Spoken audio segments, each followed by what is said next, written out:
Mister Vijay sir, கொலை நடக்காம தடுத்துட்டீங்களா?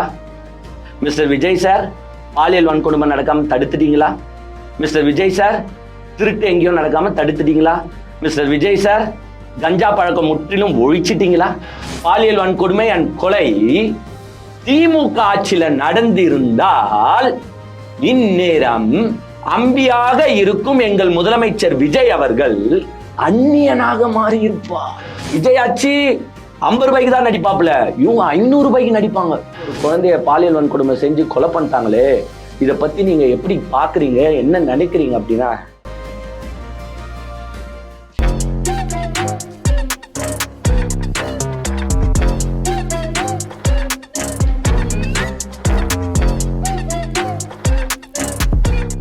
டயா booster சுகரை கண்ட்ரோல் பண்ணும், உங்க ஆரோக்கியத்தை மீட்டு தரும். சர்க்கரையை கட்டுப்படுத்துறதுக்கான எளிமையான வழிமுறை, இயற்கையான வழிமுறை. அனைத்து மருந்து கடைகளிலும் கிடைக்கும். வணக்கம் நண்பர்களே, வெல்கம் டு த ஷோ. அதாவது விக்ரம் பாத்தீங்கன்னா ஒரு படம் நடிச்சிருப்பாரு. அந்த படம் பேர் அந்நியன். அந்த அந்நியன் படத்தை எல்லாருமே பார்த்திருப்பீங்கன்னு நினைக்கிறேன். அதுல அந்த விக்ரம் என்னன்னா பாத்தீங்கன்னா மல்டிபிள் பர்சனாலிட்டி டிஸார்டர் அப்படின்ற ஒரு நோய் இருக்கும். அந்த நோய் என்ன செய்யும் பாத்தீங்கன்னா, திடீர்னு இவர் பாத்தீங்கன்னா ஒரு சாதுவான அம்பியா இருப்பாரு, திடீர்னு பாத்தீங்கன்னா ஒரு ஆக்ரோஷமான அந்நியனா மாறுவாரு, திடீர்னு பாத்தீங்கன்னா அப்படியே ஸ்டைலான ரெமோவா மாறுவாரு. ஸோ இப்படி பாத்தீங்கன்னா அந்த காலத்திற்கு ஏற்ப, அவருடைய சிச்சுவேஷனுக்கு ஏற்ப அவர் பாத்தீங்கன்னா இந்த 3 கேரக்டரா பாத்தீங்கன்னா மாறி மாறி அந்த படத்துல நடிச்சிருப்பாரு. அந்த படத்துல பாத்தீங்கன்னா விக்ரம பாராட்டாத நடிகர்களே கிடையாது. அதாவது அந்த டிரான்ஸ்ஃபர்மேஷன் சீன்லாம் பாத்தீங்கன்னா அப்படியே சொல்லிட்டோம், ஐயோ சார் எனக்கு அந்த 5 பேர், ஐயோ சார் எனக்கு ஒன்றும் தெரியாது. ஸோ இப்படி மாற்றி மாற்றி அந்த டிரான்ஸ்ஃபர்மேஷன் சீன் பண்ணதுக்கு அவரை பாராட்டாத ஆட்களே கிடையாதுங்க. திரையுலகத்தை சார்ந்த எல்லாருமே அவரை பாராட்டினாங்க, அவருக்கு அவார்டே கிடைச்சிச்சு. ஆனா இப்போ அதை ஓவர்டேக் பண்ற வகையில பாத்தீங்கன்னா இங்க ஒரு நடிப்பு போயின்னு இருக்குங்க. அந்த நடிப்பு யார் பண்றாங்கன்னு பாத்தீங்கன்னா ஒருத்தரா 2 பேரான்னு கேட்டீங்கன்னா கிடையாது, ஒட்டுமொத்த தமிழக வெற்றி கழகமே பண்ணிட்டு இருக்காங்க. அதாவது எலெக்ஷனுக்கு முன்னாடி பாத்தீங்கன்னா அவங்களா அந்நியன் மாதிரி இப்படி நின்றுட்டு இருந்தாங்க. பெண்கள் பாதுகாப்பு நோ காம்ப்ரமைஸ், குழந்தைகள் பாதுகாப்பு நோ காம்ப்ரமைஸ், சட்டம் ஒழுங்கு நோ காம்ப்ரமைஸ் அப்படின்னு பாத்தீங்கன்னா அந்நியன் ரேஞ்சுங்க. ஏங்க அந்த கட்சியில இருக்கிற லேடிஸா இருக்கட்டும், ஜென்ஸா இருக்கட்டும், ஏன் நம்ம முதலமைச்சர் விஜயா இருக்கட்டும், மேடைக்கு மேடை, கூட்டத்துக்கு கூட்டம், பெண்கள் பாதுகாப்பு, குழந்தைகள் பாதுகாப்பு, பெண்கள் பாதுகாப்பு, குழந்தைகள் பாதுகாப்பு, சட்டம் ஒழுங்கு சீர்கெட்டு போனது, இந்த உங்க விஜய் வந்தா இங்க எந்த பிரச்சனையும் இருக்காதுன்னா எல்லாத்தையும் சும்மா அப்படியே கிழிச்சு. யார் சொன்னது? முதலமைச்சர் விஜய் சார் சொன்னீங்களா இல்லையா? நீங்க ஏங்க நம்ம எதுவுமே அவர் பேசாதான் நம்ம பேசல. அவர் தான் மேடைக்கு மேடை நின்று அந்த குழந்தைகளை பத்தியும் பெண்களை பத்தியும் என்னமோ தமிழ்நாட்டில் பாத்தீங்கன்னா அப்படியே சட்டம் ஒழுங்கு, கொலை நடந்துட்டே இருக்கு, ரேப்பு நடந்துட்டே இருக்கு, இதை ஒரே ஆளால தான் திருத்த முடியும். யாராலையும் திருத்த முடியாது. உங்க அண்ணன், உங்க தம்பி, உங்க மாமா, இவரால மட்டும்தான் திருத்த முடியும் அப்படின்னு தான் முதலமைச்சர் விஜய் சொல்லிட்டு இருந்தாரு. அதெல்லாம் மக்கள் நம்பிட்டாங்க. எங்க மக்களை குறையும் சொல்லாம இருக்க முடியல, குறை சொல்லவும் மனசு வரல. சரி, அங்கங்க சில கொலைகள் நடக்குது, பாதுகாப்பு இல்லாத சூழ்நிலையா உணர்ந்திருப்பாங்க போல. உடனே அவங்க என்ன நினைச்சாங்க, சரி விஜய்க்கு நம்ம ஓட்டு போட்டுருவோம், விஜய்க்கு ஓட்டு போட்டா பாதுகாப்புக்கு எந்த பிரச்சனையும் இருக்காது, நம்ம லேடிஸ்க்கு எந்த பிரச்சனையும் இருக்காது, யாருமே நம்மளை சீண்ட மாட்டாங்க, குழந்தைகளுக்கு எந்த பிரச்சனையும் இருக்காது, யாருமே கடத்த மாட்டாங்க, யாருமே பாலியல் வன்கொடுமை செய்ய மாட்டாங்க அப்படின்னு அந்த லேடிஸ், பெற்றோர்கள் எல்லாருமே நம்பினாங்க. அதை நான் தப்போ சொல்ல, ஓகே ஒரு வாய்ப்பு தருவோம். ஏன்னா விஜயை நம்ம சினிமா படத்துல எப்படி பார்த்துருக்கோம்னு பாத்தீங்கன்னா, எதுனா ஒரு பிரச்சனைன்னா அவ்வளவுதான், எங்க அண்ணன் அவர் பேச்சு அவரே கேட்க மாட்டாரு, அச்சு திம்சம் தான் பண்ணுவாரு, தூக்கி சண்டை தான் செய்வாரு, 2 ஹவர்லயே எல்லாத்தையும் முடிச்சிருவாரு. இது கண்டுபிடிக்கிறதுல இருந்து, போட்டு அடிக்கிறதுல இருந்து, தண்டனை வாங்கி தரதுல இருந்து எல்லாமே 2 ஹவர்லயே முடிச்சிருவாரு. இதை மக்களும் பார்த்திருக்காங்க. சோ மக்கள் என்ன நினைச்சிட்டாங்கன்னா, நிஜ வாழ்க்கையிலும் விஜய் அப்படி இருப்பார். அது சினிமா, அது ஸ்கிரிப்ட் எழுதி ஒரு சீனை 10 வாட்டி டேக் எடுத்து நடிக்கும் போது விஜய் அப்படி நடிக்கலாம். பட் இது ரியாலிட்டி. இங்க 8 கோடி பேர் இருக்கான். இந்த 8 கோடி மக்களுக்கான முதலமைச்சராக மாறும்போது அங்க எவ்வளவு பிரச்சனைகள் இருக்குன்றத மக்கள் உணராம விஜய் போட்ட வேஷத்துக்கெல்லாம், அதாவது அவர் பேசினதெல்லாம் மக்கள் உண்மைன்னு நம்பி என்ன பண்ணாங்க, ஓட்டு போட்டாங்க. இப்போ நான் கேட்குறேன், மிஸ்டர் விஜய் சார் கொலை நடக்காமல் தடுத்துட்டீங்களா? மிஸ்டர் விஜய் சார் பாலியல் வன்கொடுமை நடக்காமல் தடுத்துட்டீங்களா? மிஸ்டர் விஜய் சார் திருட்டு எங்கேயும் நடக்காமல் தடுத்துட்டீங்களா? மிஸ்டர் விஜய் சார் கஞ்சா பழக்கம் முற்றிலும் ஒழிச்சிட்டீங்களா? ஏங்க கேட்டா இப்போ என்ன தெரியுமா செய்வாங்க? என்ன 10 நாளில் கேட்குறீங்க, நான் 15 நாளில் கேட்குறீங்க, இன்னும் 6 மாதம் கழிச்சு கேட்டோன்னு நினச்சேன், நான் 6 மாதம் கழிச்சு கேட்குறீங்க, இன்னும் 1 வருஷம் 2 வருஷம் 3 வருஷம் கழிச்சு கேட்டேன். இருங்க விஜய் சார் எல்லாத்தையும் சரி பண்ணுவார் அப்படின்னு ஊமை குத்து தான் குத்துவாங்களே தவிர்த்து எதையும் பேச மாட்டாங்க. ஏன்னா இவங்க இப்போ என்ன மோடில் இருக்கிறாங்கன்னா அம்பி மோடில் இருக்காங்க. எலெக்ஷனுக்கு முன்னாடி அன்னியன் மோடில் இருந்தவங்க இப்போ கம்ப்ளீட்டாக அம்பி மோடுக்கு மாறி எல்லாம் சைலண்டாக இருக்காங்க. ஏன்னா கோவையில் அந்த சூலூரில் கிட்டத்தட்ட 9 வயசு தாங்க அந்த பொண்ணு. கொஞ்சம் நினச்சி பாருங்களேன். ஏங்க இதே குற்றச்சம்பவம், அதாவது ஒரு 9 வயசு பொண்ணை ஒரு 2 பேர் கடத்திட்டு போயிட்டு ரேப் பண்ணி கொலை பண்ணியிருக்கானுங்க. பாலியல் வன்கொடுமை செஞ்சு கொலை பண்ணியிருக்காங்க. அதாவது அந்த கொலையை நம்மளால எக்ஸ்பிளைனே பண்ண முடியல. பிகாஸ் மூஞ்சே தெரியலன்னு சொல்றாங்க, மூஞ்சே செதஞ்சு இருக்குன்னு சொல்றானுங்க. அப்ப இவனுங்களாம் என்ன மாதிரி கேரக்டரா இருந்திருக்கானுங்க. அவனுங்க நம்பர் 1. அவனுங்கள கொலை தூக்குல போட்டாலுமே நம்ம மனசு ஆறாது. அதுக்கும் மேல மிகப்பெரிய தண்டனை அவங்களுக்கு கொடுக்கணும். அது வேற டிபார்ட்மெண்ட்.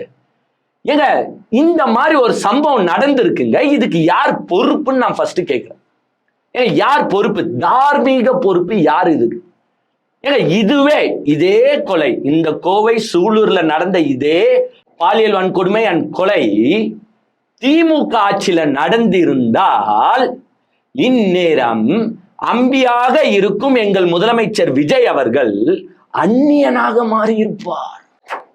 எங்க பஸ் எடுத்துட்டு கிளம்பிட்டு இருப்பாப்ல. இப்போ அந்த உங்க விஜய் வாகனம் இருக்கும் பாருங்க, அந்த பஸ்ஸை எடுத்துட்டு கிளம்பிட்டு எங்கன்னா போய் நின்னுட்டு பெண்கள் பாதுகாப்பு இந்த ஆட்சியில இல்ல, குழந்தைகள் பாதுகாப்பு இந்த ஆட்சியில இல்ல, இந்த விஜய் வந்தாதான் எல்லாத்தையும் மாத்த முடியும், ஒரு கொலை நடக்காது, எதிலுமே நான் காம்ப்ரமைஸ் ஆக மாட்டேன் அப்படின்னு மேடைக்கு மேடை பேசியிருப்பாரு.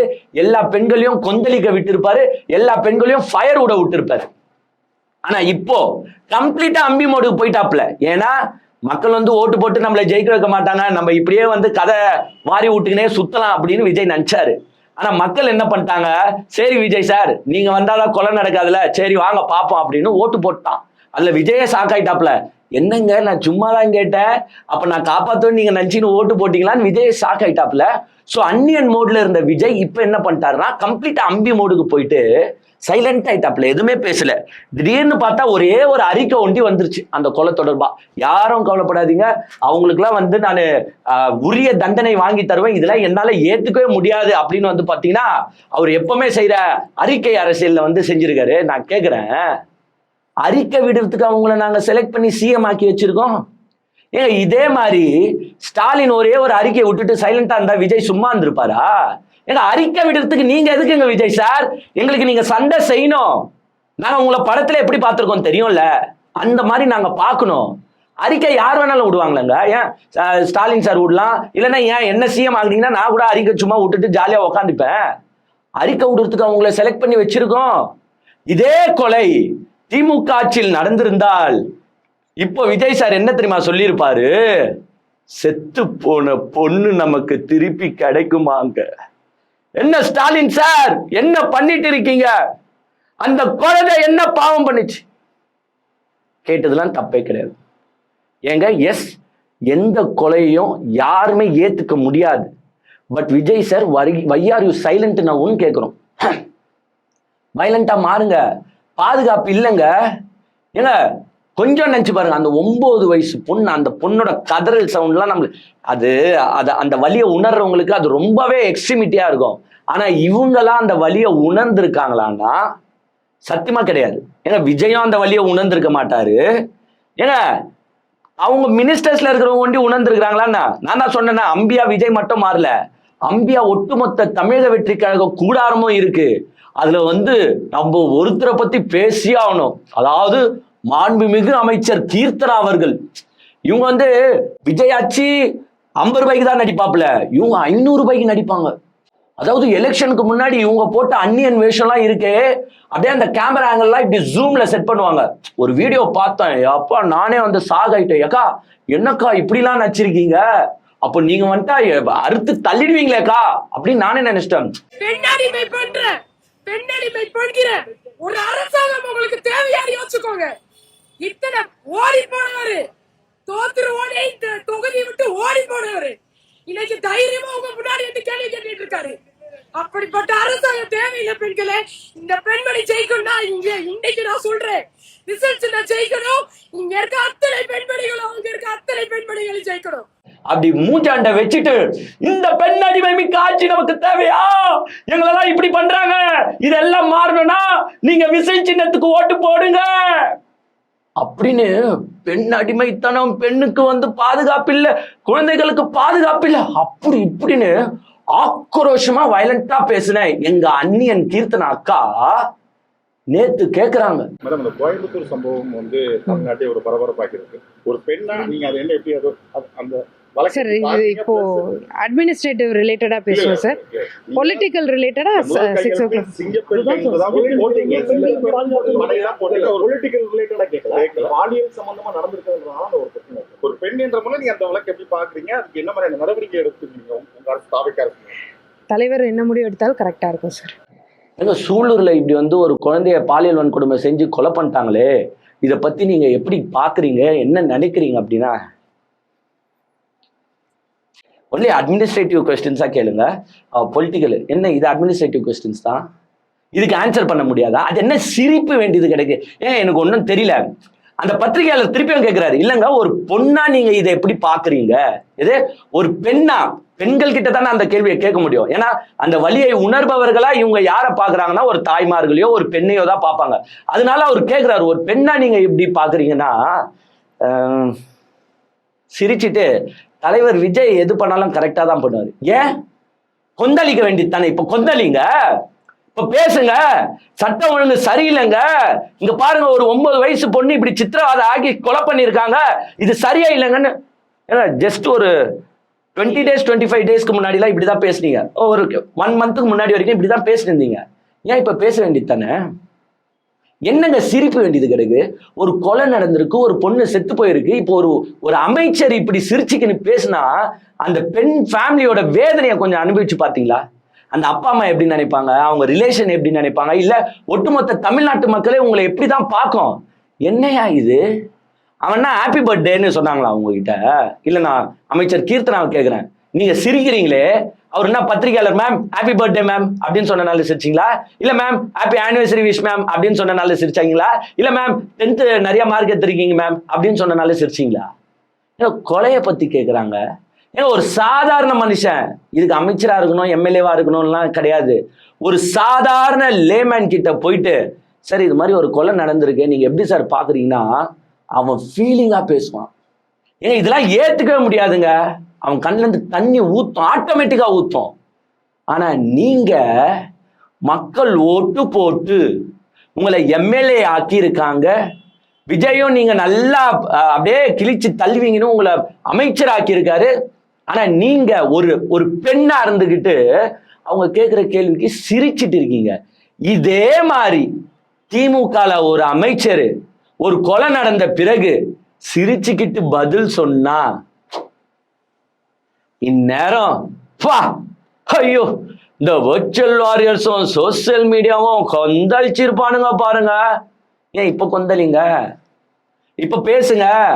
ஏங்க அமைச்சர் கீர்த்தனா அவங்க கேட்டதுல என்ன தப்பு, அதுக்கு ஏன் உங்களுக்கு பதில் சொல்ல தெரியாதா? கேளுங்க. ஏங்க ஒரு அமைச்சருங்க என்னங்க பதில் சொல்லியிருந்தோம்? ஆமாங்க இது மாதிரி சம்பவம் நடந்து போச்சு, எஸ் நடந்தது தப்பு தான், பட் இந்த மாதிரி சம்பவங்கள் நடக்காம தடுக்க எங்க முதலமைச்சர் வந்து உரிய வழிமுறைகளை பண்ணுவார், நடவடிக்கை எடுப்பார்.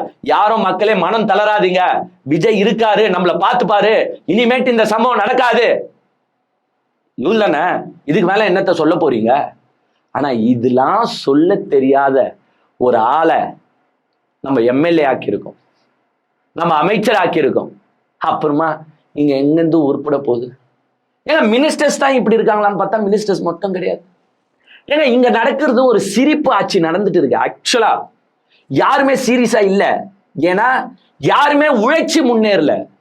ஏன்னா ஒரு அமைச்சர் பொறுப்புன்றது, ஏன்னா கவுன்சிலர் ஆகிறதுக்கு ஒருத்தன் கிட்டத்தட்ட ஒரு ஏரியால 15 வருஷம் வேலை செஞ்சாதான் ஒரு கவுன்சிலர் ஆக முடியும். மினிமம் 15 வருஷம். ஏன்னா அங்க கிட்டத்தட்ட 30,000 ஓட்டு இருக்கலாம் ஒரு கவுன்சிலர். கார்பரேஷன்னா உங்களுக்கு 30,000 40,000 ஓட்டு இருக்கும். ஒரு நகராட்சினா உங்களுக்கு கிட்டத்தட்ட 10,000 ஓட்டு இருக்கும். அவன் அந்த 10,000 மக்களையும் பார்க்கணும், எல்லார்கிட்டையும் நல்ல பேர் வாங்கியிருக்கணும். அப்போதான் அவன் கவுன்சிலர் ஆக முடியும். அவன் அந்த உழைப்பை போட்டனால கவுன்சிலர் ஆன பிறகு அவன் என்ன பண்ணுவானா, ஐயோ இந்த 10,000 பேரை நம்மளை நம்பி ஓட்டு போட்டிருக்காங்கடா, இந்த 40,000 பேரை நம்பி ஓட்டு போட்டிருக்காங்கடா, நம்ம அவங்களுக்கு தீயா வேலை செய்யணும்டா அப்படின்ற வெறி அவனுக்கு வரும். ஏன்னா அவன் கிட்டத்தட்ட 15 வருஷம் 20 வருஷம் வேர்வை சிந்தி வேலை செஞ்சிருப்பான். ஆனா இப்ப இருக்கிற எம்எல்ஏக்களுக்கும் மினிஸ்டர்ஸுக்கும் இந்த இது இருக்கான கிடையாது. ஏன்னா எல்லாருமே அந்த லக்குன்றதுல விஜய்ன்ற பிம்பத்தால அப்படியே என்ன ஆயிட்டாங்க, எம்எல்ஏ ஆயிட்டாங்க, மினிஸ்டர் ஆயிட்டாங்க. சோ அவங்களுக்கு அந்த மக்களோட வலியும் மக்கள் கூட ஒரு தொடர்பும் இருக்கானா. மினிஸ்டர்ஸ் இப்படி ஒரு சைடு. ஏங்க ஏன் இதை சிரிப்பு ஆச்சுன்னு சொல்றேன்னா, போலீஸ் சிரிக்குதுங்க.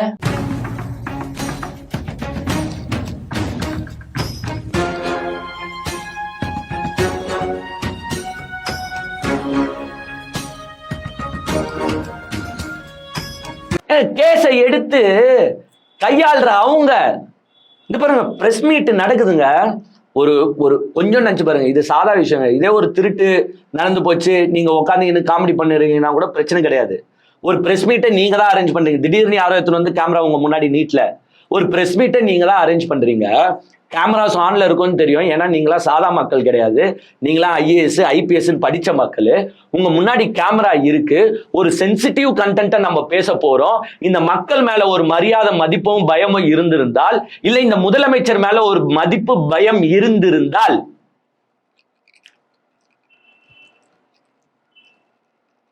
என்னங்க இது? ஏங்க ஒரு 9 வயசு பொண்ணு கடத்தப்பட்டு பாலியல் வன்கொடுமை செய்யப்பட்டிருக்கா. அந்த பிரஸ் மீட்ல நீங்க வந்து சிரிச்சிட்டு உக்காந்து இருக்கீங்கன்னா நீங்களா காவல்துறை அதிகாரிகளா நான் கேட்கிறேன். அப்ப மக்களோட வலியை எப்படிங்க உள்ள வாங்குவீங்க? அதன் வெளிப்பாடு இவங்க இப்படி நீங்க சொல்லலாம். ஏங்க அவங்க கேமரா ஆன் ஆகியிருக்குன்னு அவங்க நினைச்சிருக்க மாட்டாங்க, கேமரா ஆஃப்ல இருக்குன்னு நினைச்சு அவங்க இப்படி பண்ணிருப்பாங்க, சிரிச்சுன்னு இருந்திருப்பாங்க. ஏங்க வந்திருக்கிறது பிரஸ் மீட்டுக்குங்க. ஒரு சாதா ஆளுக்கும் தெரியும் அவனுங்க எப்போ கேமரா ஆன் பண்ணுவாங்கன்னு தெரியாது, எப்போ ஆஃப் பண்ணுவாங்கன்னு தெரியும். வந்து உக்காந்ததுல இருந்து நீங்க இன்டு தட் சப்ஜெக்ட். ஒரு தமிழகத்தையே உழுக்கிற ஒரு செயல் நடந்திருக்கு, நீங்க ஒன்னும் கண்ணீர் விட்டு அழுவ தேவையில்ல. ஒரு அந்த நம்ம வீட்டுல யாருன்னா ஒரு 9 வயசு பொண்ணு செத்து போயிருந்தா நம்ம எப்படிங்க ரியாக்ட் பண்ணுவோம்? ஆனா அந்த அதிகாரிகள் உக்காந்துக்கிட்டு சிரிச்சுன்னு இருக்காங்க. இது என்னத்தை காட்டுது? ஆக்சுவலா அவங்க தெரிஞ்சு பண்ணாங்க தெரியாம பண்ணாங்க அதெல்லாம் நெக்ஸ்ட். இப்ப என்னத்தை காட்டுது? பயம் இல்லை, மதிப்பு இல்லை, மரியாதை இல்லை. யார் மேல இல்ல? மக்கள் மேலயும் இல்ல, முதலமைச்சர் மேலயும் இல்ல. இதே மாதிரி திமுக ஆட்சியில யாருன்னா போலீஸ் அதிகாரிகள் வந்து உக்காந்திக்கின்னு சிரிச்சுன்னு இருந்தா இந்நேரம் சும்மா இருப்பார்களா நான் கேட்கிறேன். வேற எதுவுமே கிடையாது. நீங்க சொல்லுங்க, திமுக ஆட்சியில போலீஸ் அதிகாரிகள் வந்து இப்படி உக்காந்து பேசியிருந்தா நீங்க ஏத்து நின்றுப்பீங்களான்னு கேட்கிறேன். ஆனா இதுக்கும் தாவேக்காரனுங்க முட்டு கொடுக்குறானுங்க பாருங்க. ஐயோ ஐயோ ஐயோ எப்பா என்ன முட்டு கொடுக்குறானுங்கன்னா அது ஏஐ வீடியோமா. எது போலீஸ் வந்து சிரிக்கல, அது ஏஐயா ஜென்ரேட் பண்ண வீடியோ. ஏண்டா இப்படி கேவலமா இருக்கிறீங்க? இப்படி பொய் சொல்லணும் சுத்தி நிறீங்க? அப்படியாண்டா முட்டு கொடுக்கணும்? ஏன்னா நாங்களே தப்பு யாருன்னா செஞ்சா தப்புன்னு சொல்லிட்டு போற கேரக்டருங்க. ஏன் விஜய் நல்லது செஞ்சா அதே நான் ஓப்பனா ஆமா நல்லது செஞ்சாருன்னு சொல்லிடுற கேரக்டர். 717 மது கடையை மூடினாரா? Yes, good operation, hats off mister Vijay சார்ன்னு சொன்னேன். அம்மா உணவகம் ஆல்ரெடி செயல்பட்டு தான் இருக்கு, பட் இருந்தாலும் என்னால முடிஞ்ச மறுசீரமைப்பு நான் செய்வேன்னு சொன்னாரு. Yes Vijay sir, hats off to you Vijay sir, சூப்பர்ன்னு சொன்னேன். ஏன் போதையை தடுக்க சிறப்பு சட்டம் வரப்போகுது, நான் வந்து போலீஸ் எல்லாம் ஜாஸ்தி பண்ண போறேன், ஒரு கையெழுத்து போட்டுட்டேன் அப்படின்னாரு. Yes Vijay sir, super sir. என்ன தப்பு செய்யும் போதும் சொல்லணும்ல. ஏங்க நாங்க வந்து இந்த தாவேக்கா வர்ச்சுவல் வாரியர்ஸ் மாதிரி கிடையாது. திமுக என்னதான் நல்லது செஞ்சாலும் கெட்டதை பத்தி தான் பேசுவோம் அப்படின்ற கேரக்டர் வேற யாருன்னா இருக்கலாம். நான் உண்மையா அப்படி கிடையாது. விஜய் நல்லது செஞ்சா எனக்கு விஜயே பிடிக்கலனாலும் எஸ் விஜய் நல்லது செஞ்சிருக்காருன்னு சொல்ற கேரக்டர் நானு.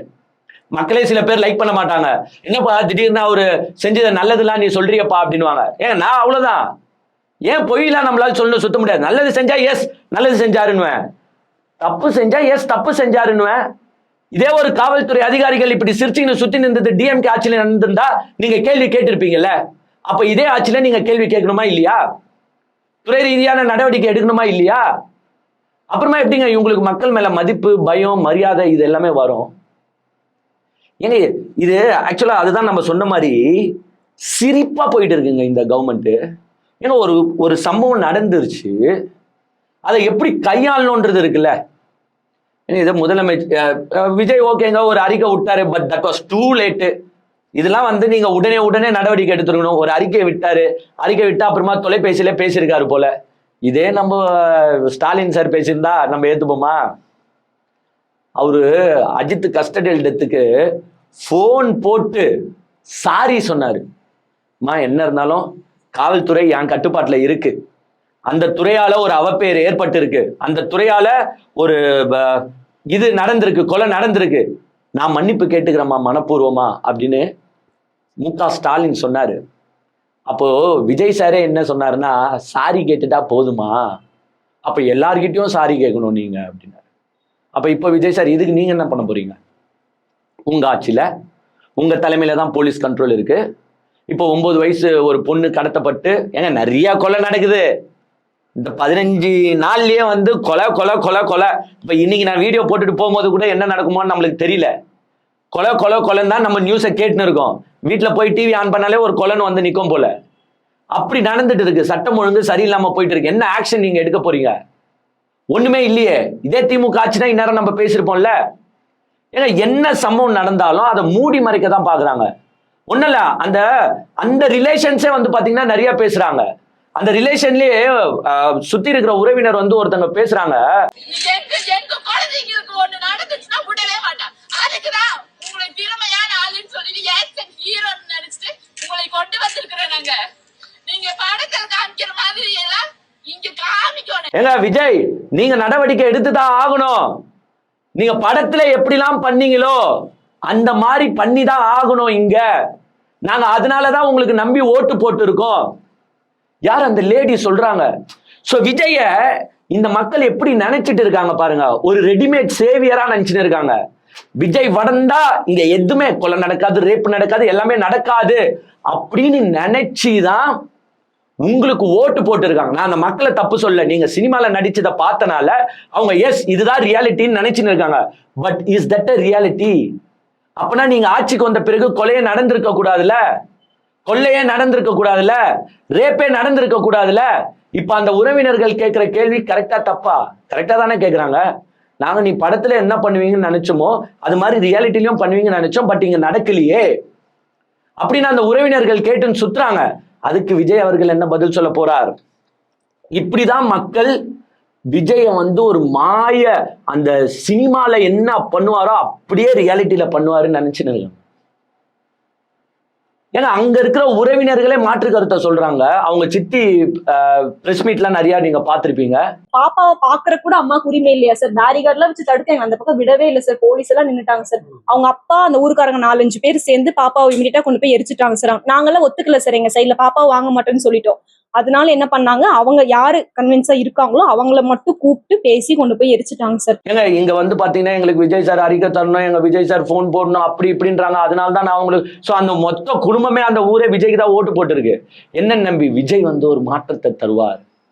என்ன மாற்றத்தை கொடுத்திருக்காருன்னு பாத்தீங்கன்னா, செத்த குழந்தையோட மூஞ்ச அம்மாவே பார்க்கலையாம், பாடி அம்மா கிட்டே காட்டலையாம், எடுத்துட்டு போய் கடகடன்னு எரிச்சிட்டு இருக்காங்க. ஆக்சுவலா புதைப்பாங்க இந்த மாதிரி பாடிஸ்ல, ஏன்னா நாளை பின்ன திடீர்னு போஸ்ட்மார்ட்டம் பண்ணுறதுக்கு யூஸ் ஆகும். ஸோ புதைப்பாங்க.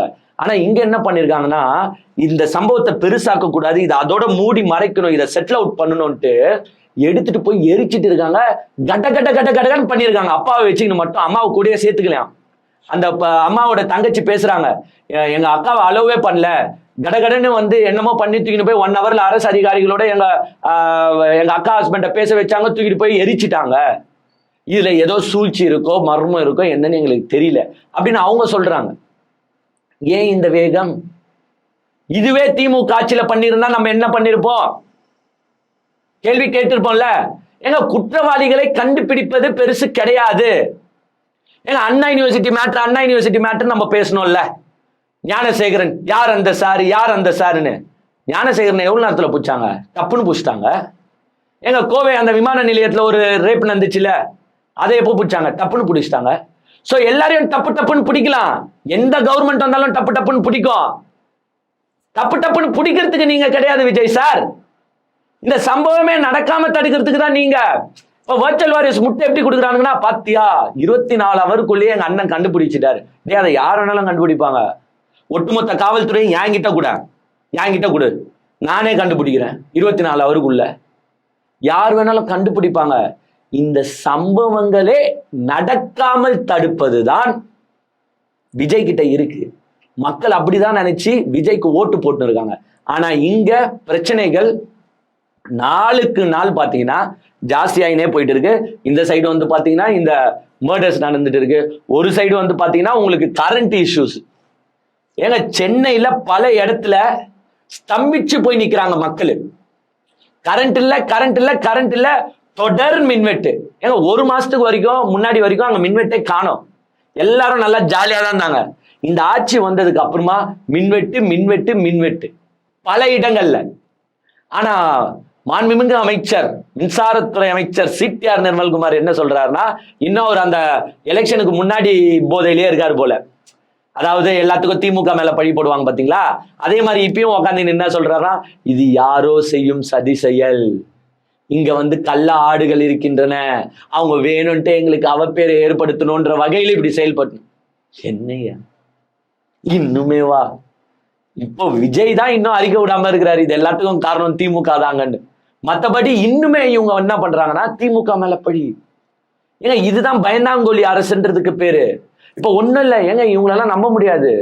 இப்ப இந்த கொள்ளைகள் எதுனா நடக்குது பாருங்க, இதை கூட இவங்க என்ன தெரியுமா சொல்லுவாங்க, திமுக காரன் தான் வேணும்ட்டே போய் பண்றான், எங்க ஆட்சி மேல அவப்பேர் ஏற்படணும்ட்டு உதயநிதி ஸ்டாலினோ மு.க. ஸ்டாலினோ காசை கொடுத்து இவங்களெல்லாம் போயிட்டு கொலை பண்ண சொல்றாரு.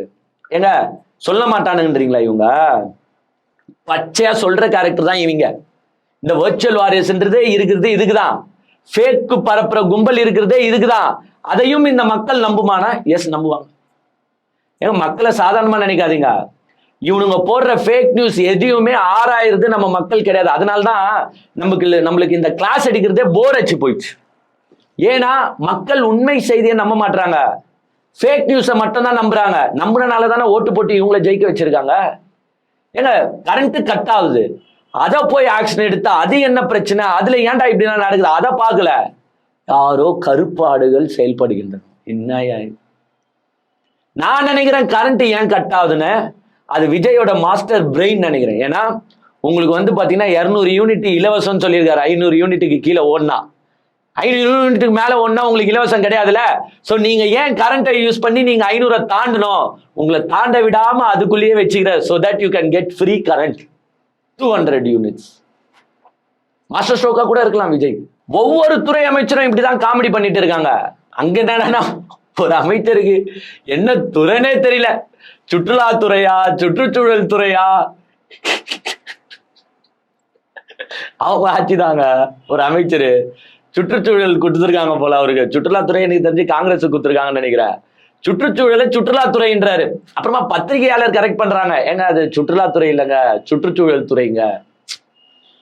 இதுதான் கஷ்டப்பட்டு முன்னேறி வந்தவன், அந்த வழியை உணர்ந்து வந்தவன் செயல்படுவது வேறு.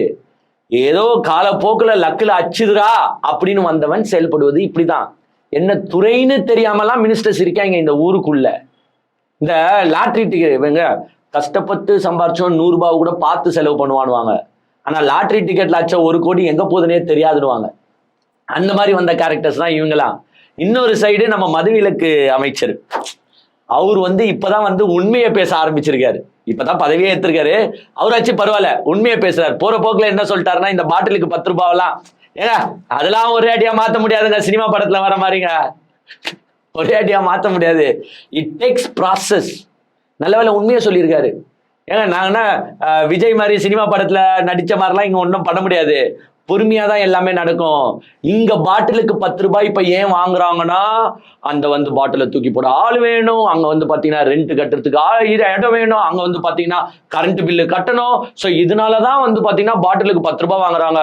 அது மட்டும் இல்லாம உங்ககிட்ட எக்ஸ்ட்ரா 10 ரூபாய் வாங்கிட்டு அந்த பாட்டில கொடுத்துடுறாங்கல்ல, சரக்கு பாட்டில, அப்புறமா நீங்க அந்த ஸ்டிக்கரோட பாட்டில் எடுத்து வந்து கொடுத்தா உங்களுக்கு அந்த 10 ரூபாய் ரிட்டர்ன் பண்ணிடுவோம். இதுதாங்க ரூல்ஸ் ப்ரொசீஜரு. ஆனா இதே போன ஆட்சியில பாட்டிலுக்கு 10 ரூபாய் வாங்கும் போது உங்க அண்ணன் அதாவது சிஎம் விஜய் என்ன சொன்னாரு? பாட்டிலுக்கு 10 ரூபாய் வாங்குறீங்களே, எங்க போகுது சிஎம் சார்? செந்தில் பாலாஜிக்கு போகுது, மினிஸ்டருக்கு போகுது, ஏன் உங்களுக்கே தலைமைக்கே போகுது. பாட்டிலுக்கு 10 ரூபாய் பாட்டு ஞாபகம் இருக்கா? ஆனீங்கல்ல. அப்ப அந்த 10 ரூபாய் எங்கெங்க போச்சுன்னு சொன்னீங்க? திமுக தலைமை வரைக்கும் போகுதுன்னு சொன்னீங்களே. இன்னுமே பாட்டிலுக்கு 10 ரூபாய் வாங்கின்னு தான் இருக்கிறான். எங்க எல்லா கடையிலையும் வாங்கலன்னு சொல்லுங்க பாப்போம். இன்னுமே 1008 ரீல்ஸ் ஓடின்னு தான் இருக்குது. அப்போ அந்த 10 ரூபாய் எங்க போகுது? உங்க மினிஸ்டருக்கு போகுதுன்னு சொல்லிட்டா? ஏன் உங்களுக்கு ஏன் மினிஸ்டர் உங்க கண்ட்ரோல் தானே? என்ன விஜய் சார் அதுல கட்டிங் வருதா? 10 ரூபாய் 10 ரூபாயில எவ்வளவு கட்டிங் வருதா? 5 ரூபாய் வருதா? 3 ரூபாய் வருதா? என்னங்க கேட்கறது தப்பாங்க, நீங்களே சொல்லுங்க. போன ஆட்சியில பாட்டிலுக்கு 10 ரூபாய் வாங்குறது டிஎம்கே தலைமை வரைக்கும் போகுது. அப்ப இந்த ஆட்சியிலையும் இன்னும் பாட்டிலுக்கு 10 ரூபாய் வாங்கின்னு இருக்கீங்கன்னா அது எங்க போகுது சொல்லுங்க விஜய் சார்.